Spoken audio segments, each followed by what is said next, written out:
जिस मंगेश के जरिए सपा जाति वाला कार्ड खेल रही है, उस पर लूट, डकैती और गैंगस्टर एक्ट के कई मामले दर्ज थे। यही वजह है कि सीएम योगी सपा पर हमलावर हो गए।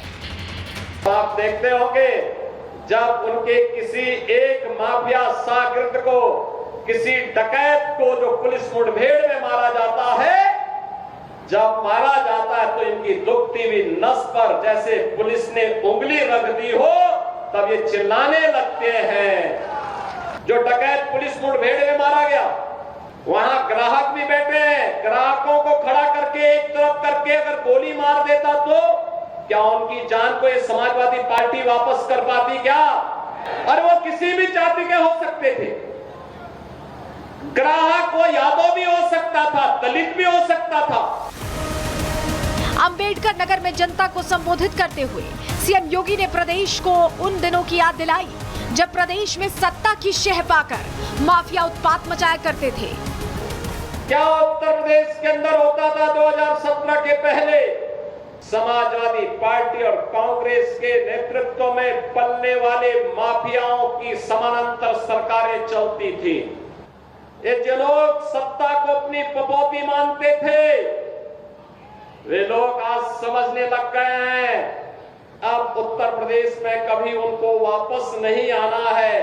उनका विकास से कोई लेना देना नहीं, उनका रोजगार से कोई लेना देना नहीं, उनका अन्नदाता किसानों से कोई लेना देना नहीं।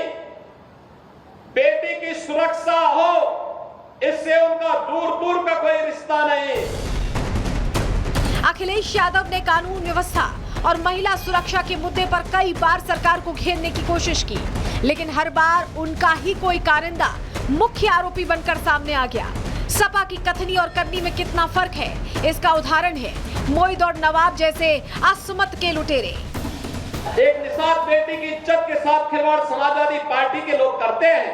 हमारा मंत्री डॉक्टर संजय निषाद वहां जाकर के उस बेटी की हालत देख करके रो पड़ा था, लेकिन ये बेशरम लोग हैं, तब भी उस अपराधी के खिलाफ कार्रवाई हो, इसके लिए समाजवादी पार्टी तैयार नहीं थी। उनके लोग तब भी बचाव कर रहे थे, कह रहे थे कि नहीं ये तो निर्दोष है। अरे निर्दोष क्या है, सब कुछ तो उसका प्रमाणित हो चुका है।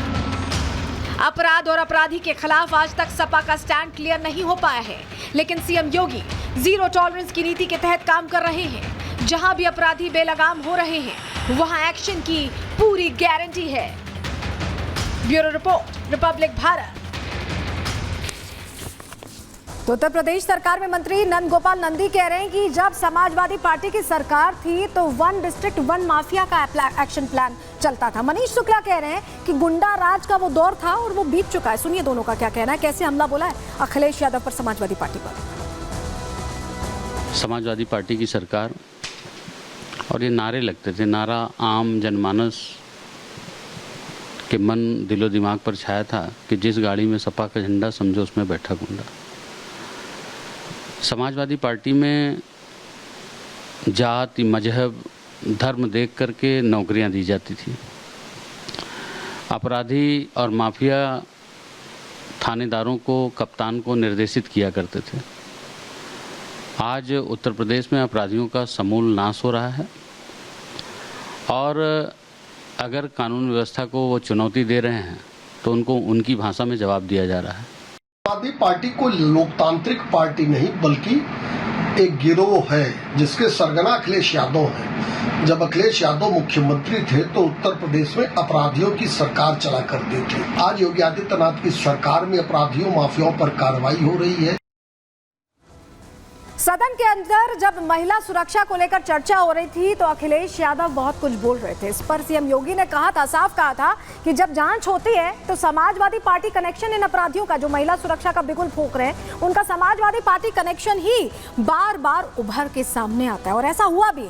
आपके सामने 3 मामले रखते हैं, हम तथ्यों के साथ बात करें। आपके सामने सबसे पहले 3 मामले रख देते हैं। देखिए, सबसे पहले अयोध्या का मामला आपको याद होगा, मोईद खान जिसने करीब लंबे वक्त तक नाबालिग के साथ दुष्कर्म किया, उसे ब्लैकमेल किया और जब वो प्रेग्नेंट हो गई तब पूरे मामले का खुलासा हुआ। और तब अखिलेश यादव ये कहते रहे कि वो तो जानते ही नहीं है कि मोहित खान है कौन। तस्वीरें सामने आती रहीं, लेकिन इसके बावजूद अखिलेश यादव इनकार करते रहे, समाजवादी पार्टी इनकार करती रही। डीएनए टेस्टिंग की भी यहाँ पर बात की गई थी, उसका भी जिक्र यहाँ पर आया था। दूसरा मामला सामने आया कन्नौज से, जहां नवाब यादव का फिर से जब कनेक्शन समाजवादी पार्टी से जुड़ने लगा तब भी अखिलेश यादव वही राग अलाप रहे थे कि वो तो नहीं जानते कि नवाब यादव कौन है। हालांकि उन्हीं की पार्टी के एक लीडर ने यह कह दिया, एक नेता ने यह कह दिया कि हाँ, नवाब यादव तो समाजवादी पार्टी से लंबे समय से जुड़े हुए हैं। तस्वीरें भी बहुत सारी उस वक्त अखिलेश यादव के साथ वहां पर सामने आई। और अब तीसरा मामला सामने है, ये बिल्कुल ताजा मामला है, मऊ से सामने आया है। वीरेंद्र बहादुर पाल का नाम सामने आया है, जो कि समाजवादी पार्टी नेता हैं और इन पर भी दुष्कर्म के ही आरोप लगे हैं। तो ये तीन मामले बताते हैं कि बार बार समाजवादी पार्टी इनकार करने की कोशिश करती है, लेकिन लिंक सामने आता है। अब ये एक मामला क्या है, मऊ से क्या खबर सामने आई, चलिए जल्दी से आपको वो भी बता देते हैं। दरअसल मामला क्या है उसकी पूरी डिटेल आपको दे देते हैं, क्योंकि बार बार इस तरह के प्रकरण सामने आ रहे हैं। हमने आपको बता दिया कैसे अयोध्या और कन्नौज से मामला सामने आया। अब मऊ का पूरा मामला क्या है ये जान लीजिए। मऊ में सपा नेता पर दुष्कर्म के आरोप लगे। हमने आपको तस्वीर दिखाई वीरेंद्र बहादुर पाल की, अभी भी आप देख रहे हैं, उन पर आरोप लगा है। वीरेंद्र बहादुर पाल सपा नेता के साथ साथ वकील भी हैं। सहयोगी युवती ने दुष्कर्म के आरोप लगाए। अश्लील वीडियो बनाकर ब्लैकमेलिंग का आरोप युवती की तरफ से लगाया गया है। मामला दर्ज होने के बाद से वीरेंद्र पाल फरार चल रहे हैं। सपा और बसपा से उनका पुराना कनेक्शन रहा है, पुराना नाता रहा है और फिलहाल समाजवादी पार्टी में है। तो ये इनका भी एक मामला सामने आ गया, जांच के दायरे में ये पूरा मामला चल रहा है। अब इससे पहले कि अखिलेश यादव का कोई बयान आए, वो कहें कि मैं तो जानता ही नहीं कौन है वीरेंद्र पाल बहादुर, तो चलिए आपको कुछ तस्वीरें दिखा देते हैं। और ये तस्वीरें समाजवादी पार्टी को भी देखनी चाहिए, क्योंकि इससे जब वो डीएनए को लेकर बोलते हैं या कोई भी बयान देते हैं तो उनको समझना होगा। ये आप सबसे पहले देखिए, ये देखिए अखिलेश यादव ये खड़े हैं और मंच पर उनके साथ देखिए वीरेंद्र पाल हर जगह बैठे हुए हैं। यहाँ अखिलेश यादव, वीरेंद्र पाल, तो ये वो तस्वीरें हैं। एक बार तस्वीरें फिर से दिखाएंगे। देखिए ये मंच पर तमाम बड़े नेताओं के साथ वीरेंद्र पाल को आप देख पा रहे हैं। ये एक और तस्वीरें मुलायम सिंह भी हैं उसमें, मुलायम सिंह के साथ अखिलेश यादव और उनके पीछे वीरेंद्र पाल तो मंच पर मौजूद है। तो आप समझिए मंच पर मौजूदगी अगर है तो कोई ऐसा ही नेता मंच पर मौजूद नहीं होता है। तो समाजवादी पार्टी अगर अब ये इनकार करती है तो ये समझ लीजिए कि ये पुरानी तस्वीरें हैं, यानी पुराना साथ रहा है। यहाँ पर वीरेंद्र पाल का भी, जिन पर मऊ से ये खबर आ रही है कि उन्होंने आरोप लगाए हैं। इस बीच हमने इस पूरे मामले को लेकर, मऊ का जो पूरा मामला है उसको लेकर सीओ अंजनी कुमार पांडे से बात की है। उन्होंने जानकारी दी है एफआईआर क्या दर्ज हुई है, वो आपको सुनवा देते हैं। दिनांक 7/9/24 को एक पीड़िता द्वारा थाना कोतवाली जनपद मऊ में एक तहरीर दी गई, जिसमें उनके साथ अवैध संबंध बनाने, मारपीट करने इत्यादि के संबंध में बातें कही गई। लिहाजा तत्काल उस पर जो है कि पुलिस द्वारा प्रथम सूचना रिपोर्ट दर्ज करके विधिक कार्रवाई की जाए। जो व्यक्ति हैं उनका नाम है वीरेंद्र बहादुर पाल, जो चक मेहदी सराय लखनसी के रहने वाले हैं। तो उनके ऊपर जो है कि उनके खिलाफ ही जो है कि उन्होंने जो है कि दिया। ये सारी चीज़ें अब तो जांच के विषय हैं। तो एक और सपा नेता पर एफआईआर हो गई है। क्या होता है इस पूरे मामले पर हमारी नजर रहेगी। अखिलेश यादव क्या कहते हैं इस पर भी निगाहें रहेंगी, लेकिन अपराध है तो हिसाब होगा, ये योगी क्लियर कर चुके हैं। चलिए आगे बढ़ते हैं, अगले सेगमेंट की अब बात करते हैं। अगर